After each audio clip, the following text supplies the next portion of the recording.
एक बहुत गरीब लड़का था। वह हर रोज जैसे तैसे करके इधर उधर से खाना जुगाड़ करता था, लेकिन हर दिन किसी ने उसका खाना चुरा लेता था।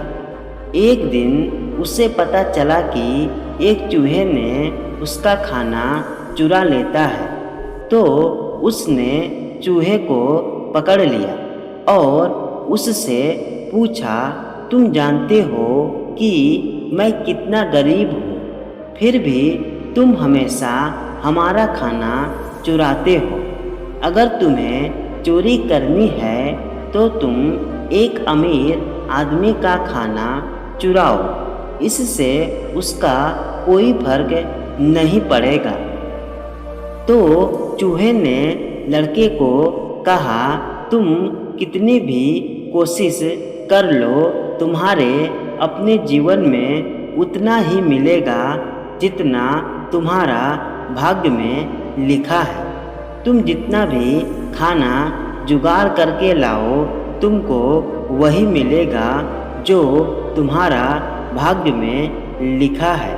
यह सुनकर लड़का बहुत हैरान हुआ। उसने कहा कि यह कैसे संभव है।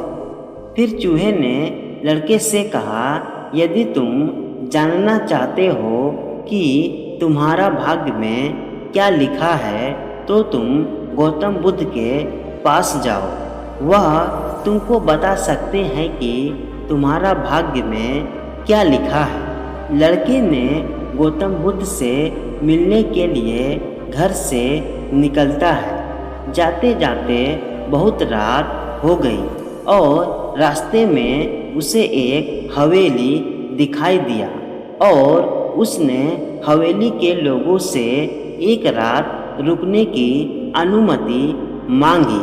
हवेली के लोगों ने उससे पूछा, तुम इतनी रात को कहाँ जा रहे हो? लड़के ने कहा कि मैं अपना भाग्य जानने के लिए गौतम बुद्ध के पास जा रहा हूँ।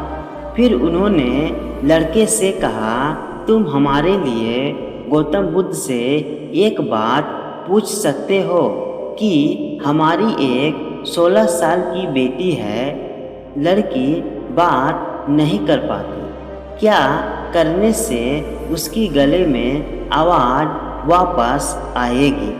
लड़के ने कहा कि मैं आपका प्रश्न जरूर पूछूंगा।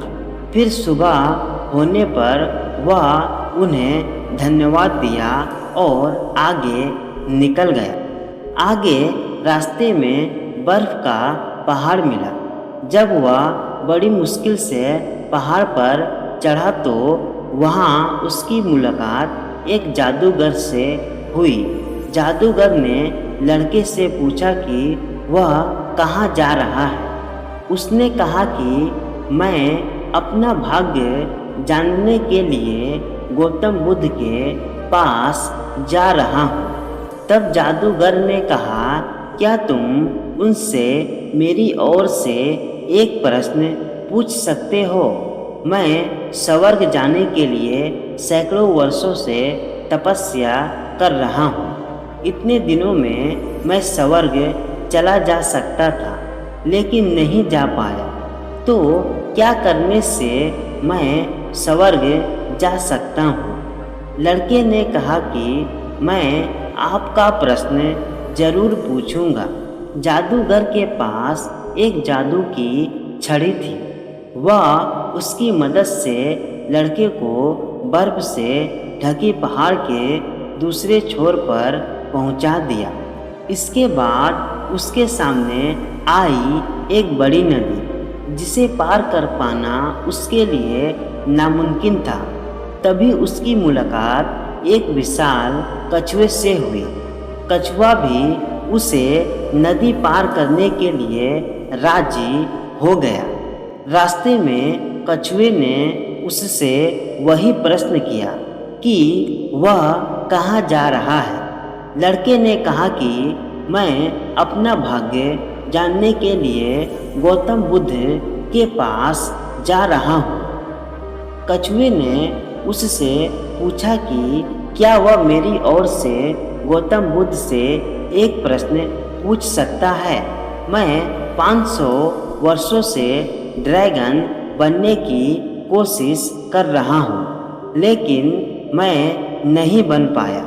तो मैं ऐसा क्या करूँ कि जिससे मैं ड्रैगन बन सकता हूँ। लड़के ने कहा, ठीक है, मैं आपका सवाल जरूर पूछूंगा।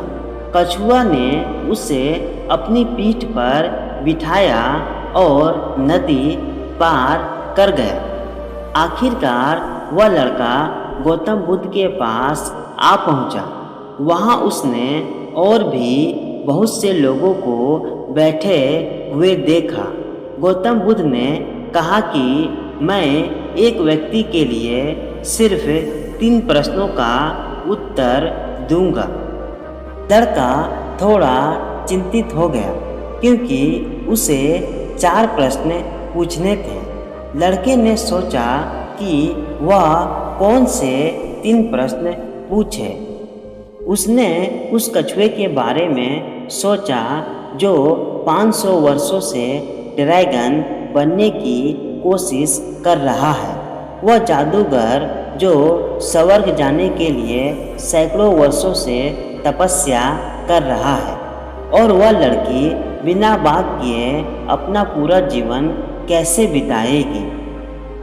फिर उसने मन ही मन सोचा, मैं तो बस एक भिखारी हूँ, भीख मांगकर गुजारा कर सकता हूँ। लेकिन कछुआ, जादूगर और लड़की की समस्या मुझसे कहीं ज़्यादा है। यह सोचकर लड़के ने खुद के सवाल नहीं किया, बल्कि उन तीनों का सवाल गौतम बुद्ध से पूछा। भगवान बुद्ध ने कहा, कछुआ 500 साल से ड्रैगन बनने की कोशिश कर रहा है, लेकिन वह अपने कवच को छोड़ने को तैयार नहीं है। वह तब तक ड्रैगन नहीं बन पाएगा जब तक वह अपना कवच नहीं छोड़ देता। जादूगर स्वर्ग जाने के लिए सैकड़ों वर्षों से तपस्या कर रहा है, लेकिन उन्होंने वह जादुई छड़ी उनके पास रख दिया है। वह जादुई छड़ी उन्हें स्वर्ग जाने से रोक रहा है। अगर वह स्वर्ग जाना चाहता है तो उन्हें वह जादुई छड़ी छोड़ना होगा। और जिस दिन वह लड़की अपना जीवन साथी चुनेगी, उस दिन से लड़की बात करने लगेगी। लड़के ने गौतम बुद्ध को धन्यवाद दिया और वहाँ से प्रस्थान किया। वह कछुए के पास आया और उससे कहा कि गौतम बुद्ध ने कहा कि अगर आपको ड्रैगन बनना है तो आपको अपना कवच छोड़ना होगा। यह सुनते ही जब कछुआ ने अपना कवच खोला, उसके अंदर कई कीमती मोती मिले। कछुए ने उन मोतियों को लड़के को दे दिया और ड्रैगन बन गया। फिर लड़का जादूगर के पास गया और बोला कि आप अगर स्वर्ग जाना है तो यह जादुई छड़ी आपको छोड़ना होगा। जादूगर वह जादुई छड़ी लड़के को दे दी और स्वर्ग चले गए। फिर वह उस हवेली में गया जहाँ उसने पहली रात बिताई थी। जब वह वहाँ गया तो लड़की उसके सामने आई और बोली कि तुम वही हो ना जो उस रात हमारे हवेली में आए थे। तो इस तरह लड़के को धन, शक्ति और एक सुंदर जीवन साथी मिल गया।